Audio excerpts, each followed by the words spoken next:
So let me see what is the data description, because I am giving this data now, so you need to know what is the data description.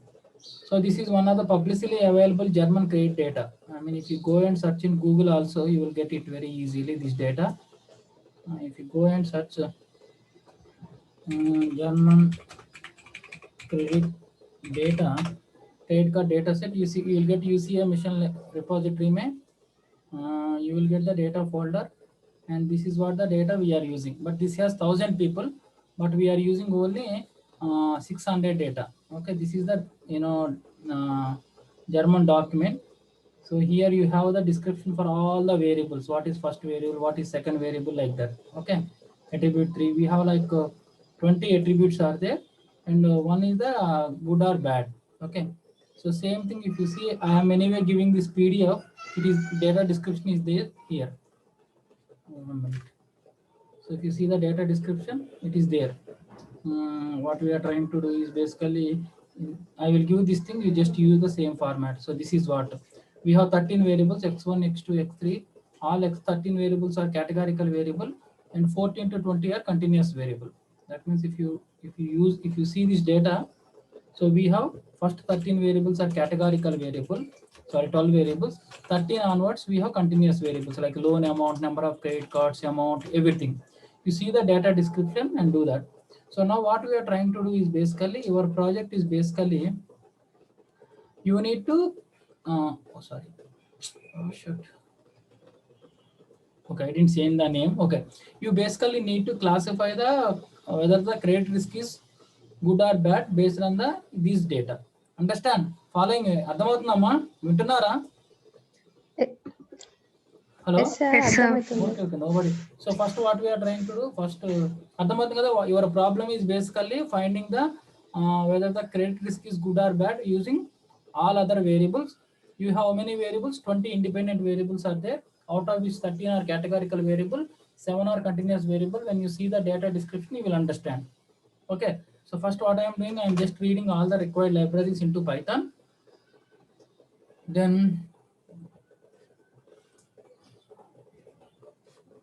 okay, then I'm just reading the data. This is Germany credit card data. How many data I have? 600 rows and 21 columns are there. D types. If I say D types, I have first 13 variables are categorical variable, 13 to Sir, 20. Sorry? send it you. The data is Huh? different, sir. That what I send. I know.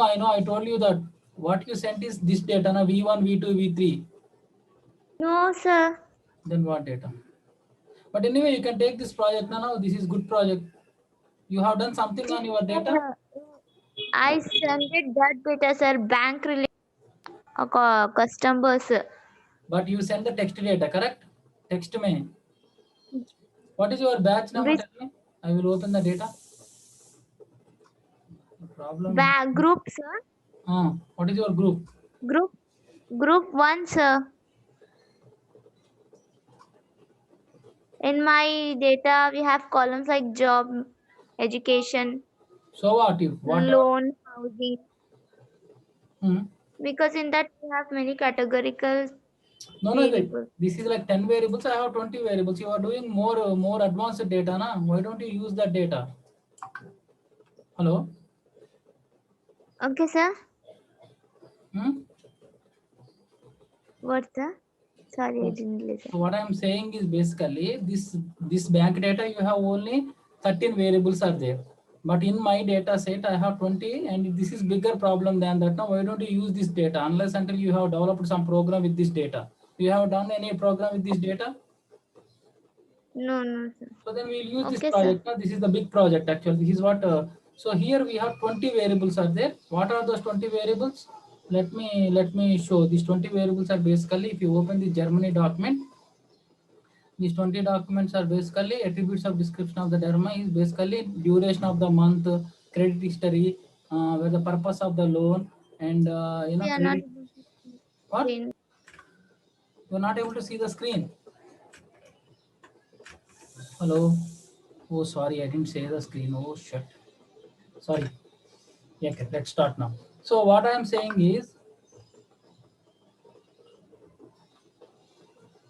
Okay.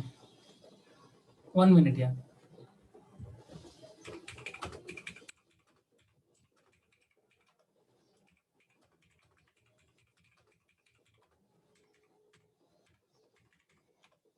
Okay. What I'm saying is this problem what we are working is basically Germany credit card data. This is actually done by last year also. We have people has done this project. So basically what this problem, if you see the problem, one of the publicly available data this is, if you see nowadays bank credit card usage, the problem is basically the problem. um, the problem is predicting the Germany credit card data collected. This is the data set. Objectives is what are the parameters to predict the issue the German credit card in terms of the savings account bank. So we have these variables: status of the income, credit history, job, other installments, telephone, foreign worker. All these things are there. Yeah.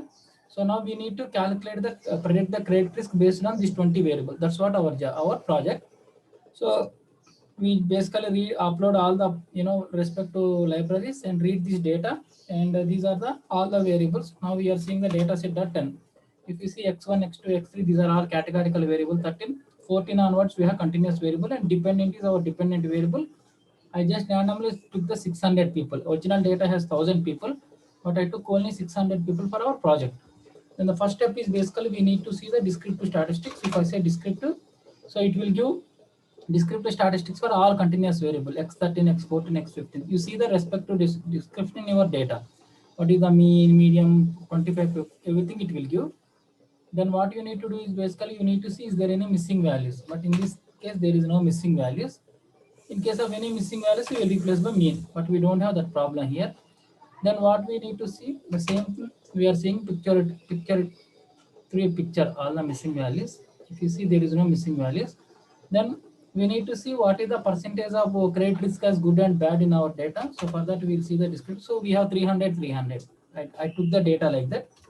If you see the value counts, we have 50% good credit history, 50% bad credit history. So we need to find that. Now, in order to understand the data, we need to see the whether is there any we see data set that we are just seeing the visualization. All the continuous variable histograms.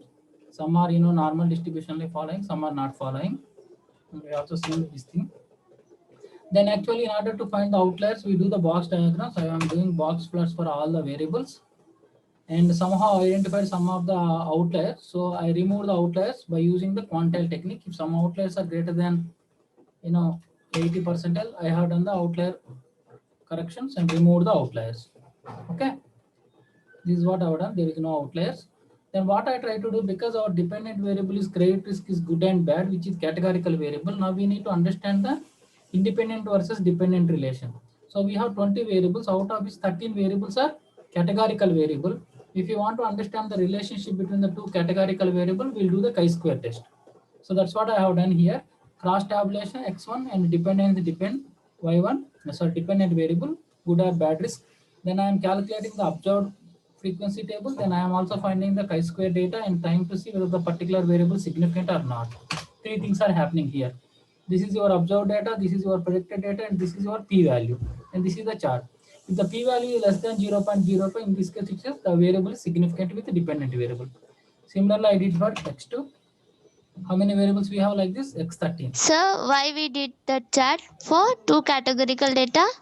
Two categorical data, this is how we will do now. We will see the vertical bar and we have to do the chi-square test to understand is there any significant difference between two variables.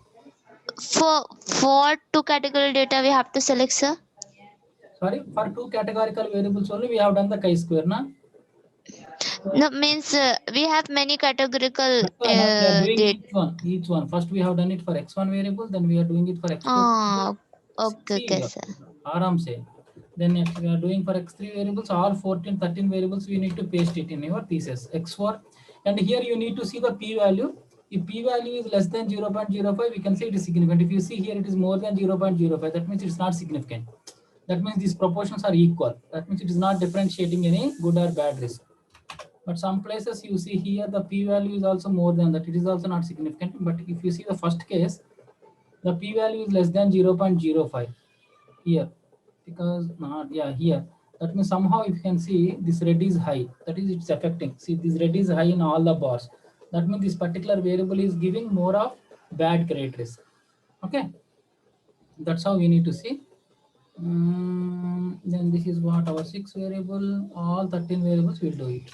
X7, this is all you need to put it in your thesis. Okay, X9, X9 individually we can do it, or there is a method also we can do it. In chi-square, so we can select it, but okay, leave that. X11, X12, X13. Okay, next what will happen after X11? What we have? We have some continuous variables, independent variable. If you want to find the relationship between continuous variable and categorical variable, what we do? We do t-test. So that's what here we are doing. X13 is my column, dependent t is same. Once again t-test. The p-value is less than 0.05, we can say it's a significant. Here see, this is the significant value. So like that all variables will. This is how we will find the relationship between independent and dependent variables. Understand? Hello. X17. All you need to put it in your thesis. Yeah, X18 in X19. Now what, in order to see the relationship between all continuous variables, we do the correlation chart. This is how you see the correlation. You can also print the correlation, you know, some in thesis mein. That's why you say. Yeah, this is the correlation matrix you need to print. Now, in order to build the model, what you need to do is basically 1 minute, guys. Hello. Hello. Yeah. Not interested, madam. Thank you. So now we have data set. This data set has 13 independent, 13 categorical variable, 14 to 20, and this is what. Now what we need to see, what is our dependent variable, last one. Sir, small doubt. Yeah. Sir, why we took this A1, A1? This We is the raw changed data this, itself. na? Yeah, we will do that. Wait. Don't hurry, madam. Okay. So first what we are Okay, trying to do, sir. we are making first 20 variables as a independent variable, last variable as dependent variable. That's what X and Y. Okay. I know computers cannot understand the numbers. So X, this is what X and this is Y. Now what you told that, you know, this cannot take the category, you know, now we need to say all the categorical variables need to be converted into the dummy variables, correct? 1, 0. Let's see if gender has two things, male and female, we will create one variable. If male is 1, female is 0. Let's say if x1 has 4 variables, we create 3 dummy variables, x1 underscore 1, x1 underscore 2, x1 underscore 3, and create 3 dummy variable. And if all 3 variables are 0, that represent the fourth category. That's how we will convert all the 13 variables into dummy. That's what we are doing here, creating dummy variables excluding first group. Okay, understand, madam? So now that what will happen, all these variables will be converted into ones and zeros. Okay, then that is the first step for the categorical variable. In continuous variable, different variables has different units, amount has different units, number of credit has different units. So what we are trying to do, we are putting in the standard format by using standardization. After doing that, this is what your final X variable. See, this is what X13, X14, X15, X20, A2, A3, A4, because A1 is excluded, A2, A3, A4. If A2 is 1, it will 1 and 0. If A3 is there, A3 will get 1 and 0. If A4 is 1, A4 will get 1 and 0. If A1 is 1, all 3 will get zeros. That's how we will do that coding. This is we call this kind of coding. That's how we converted all the data. This is what your independent data. Correct? Now, before, so we started with 22 variables, but after converting all the categorical variable into dummy coding, we end up with the 40 variables. Now what we need to do, we need to build the model. For model building, we need to validate the model. For that, we need to split the train and test data. Here what we are doing, we are basically creating 80% as training data and 20% as testing data. That's what we are doing. So after that, what we need to build the modeling pipeline, because machine learning, there is no free hunch algorithm. That's what we discussed. We need to create a machine learning pipeline with all the classification techniques by using k-fold validation. That's what I am doing. K-fold, I am putting folds as 10 and I am doing k-fold validation in this problem, because we are trying to run all the models in a pipeline and try to find the best model on the accuracy. So we are running logistic regression, linear discriminant, k-nearest neighborhood, CART, which is a decision, rule based, and a navigation probability based, support vector, add boost, and random forest. These models we are running, and we are also seeing the validation of the model on the basis of accuracy. and we are running this model. So this is what our model. If you see the accuracy, you can see these are the model. If you see the random forest is doing very well. But if you see the present model has the 40 variables. But building with the model with 40 variables doesn't make any sense. Hence, we need to reduce. Is there any way to reduce the model? When we are discussing with the random forest, we discuss random forest is a bagging technique which can be helpful to reduce the number of variables. That's what we are trying to do is now we are running the random forest to shortlist the variables. That's why now I am running the random forest. But when you are running the random forest, we have the concept of hyperparameters. So we need to find the best random forest by finding the best hyperparameter. To find the best hyperparameter, I am using the grid search. To find the best parameter, I am starting with number of trees 100 and 300, entropy. These are the measures. By passing all these parameters, I will ask system to give the best parameter combination with this combination and run the random forest. That's what I am doing here. So this random forest basically fit the random forest model and give the best parameters. So the problem with random forest is basically it cannot be interpretable model because it's a bagging model. So we cannot interpret that model. So what we are trying to do is basically here we are using the random forest and try to find the significant variables through variable importance and take those variables and build the logistic regression. Because logistic regression is easy to interpret and random forest will be the key variable. So we will take the key variables from the random forest and build the logistic regression. So by that, we can build the model. By that, we can easily interpret the model and use. Adhamainda? That's why we are running the random forest here. See, first మనం అన్ని models run చేసాం. Then we need to shortlist the variables. What is the method to find the shortlist the variable? Random forest. But what is the problem with the random forest? Random forest cannot be interpretable because it's the bagging technique, black box technique.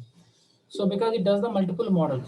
So what we are trying to do, but random forest has the greatest advantage of variable selection. So we are finding the key variables from the random forest, use those key variables for for building the model. And logistic is one of the easy model. So we are taking the key variables from the random forest and building the logistic regression. So what is the best parameter it has given? Bootstrap true, criterion entropy, max feature space. This is so it is trying to build 100 trees with each tree has the 4 features, and criterion is entropy and bootstrap is true. That's what it is giving. And as I told you that random forest is always overfit. It has given like 100% people it classified properly on the trained data, but when it comes to the 68% on the test data, that means it's overfit. But our interest is not to use the random forest. Our interest is basically use what? Our interest is basically, sorry. Our interest is basically what? Our interest is basically, to find the variable importance. That's the reason, I will just use this for the variable interest purpose. So I basically find the variable importance from the random forest and let's see what are all coming as important variable. So if I see the variable importance, what are the variable it came? X15, X18, X14, A4, X13. So what I will do now, I will take only these variables like X15, X14, X18, A4, X13, X16, X17, B7. I will take only these variables, and with these variables I just fill the which logistic regression, because logistic regression is very easy to apply. Then I fit the logistic regression. So with this logistic regression, I got 70% accuracy with 6 variables and 63% on the trained data, the test data. That means it's not overfitting, neither underfitting. And now in this model, how many variables I have? I have just how many? 1, 2, 3, 4. Just I have how many variables I shortlisted? 1, 2, 3, 4, 5, 6, 7, 8, 9 variables. From 40 variables to I shortlisted 9 variables through random forest. From the 9 variables of another logistic regression, I got this much accuracy. So now I can use this model. I can use this model for the production purpose. So this model is neither overfitting nor underfitting. Clear? So now what I will do, I will send this all as a HTML with like where you can easily it has all the inputs and outputs. It's not email, it's the German. So this is your 1 minute. So what I will do right now, I will go to download.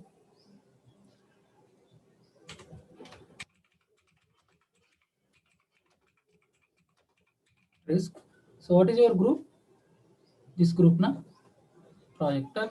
So I am giving this Germany credit risk. Then I will also give your seniors a similar kind of project they have done. You just follow the same format and prepare your thesis. Academic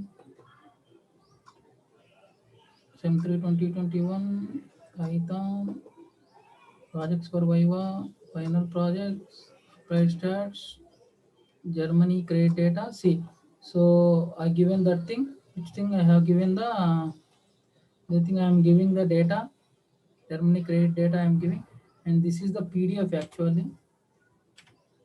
Now this is what you need to follow the PDF format to write your thesis, and yeah, data also I gave. Data description also, if you want, you can find the data description.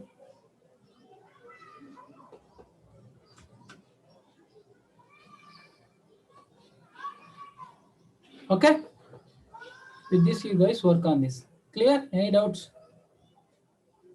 Sir, how the exam will conduct? I don't know, madam. That you For need to this? confirm. No, sir. No, For sir. this What is the practical. process? How we have to prepare for the examination, sir? No, this is what you need to For prepare. this. See, first you need to prepare this kind of consolidated PDF, which you need to get the print thesis. Second, when the Okay, sir. Viva exam, you need to create a PPT with some slides of some 10 to 12. Once you prepare the PDF, now I will connect. Once the exam date is confirmed, I will connect and I will show how to prepare the PPT. The exam will be your Okay, six sir. people will come. Everybody has to talk 5 minutes. You have to somehow decompose your thesis into 6 parts. Everybody should come and talk. Then they Sir, will there ask. is Okay, any sir. cross questioning? They will ask some questions. Obviously, they will ask why this technique, why that technique, what is the data, what is the accuracy.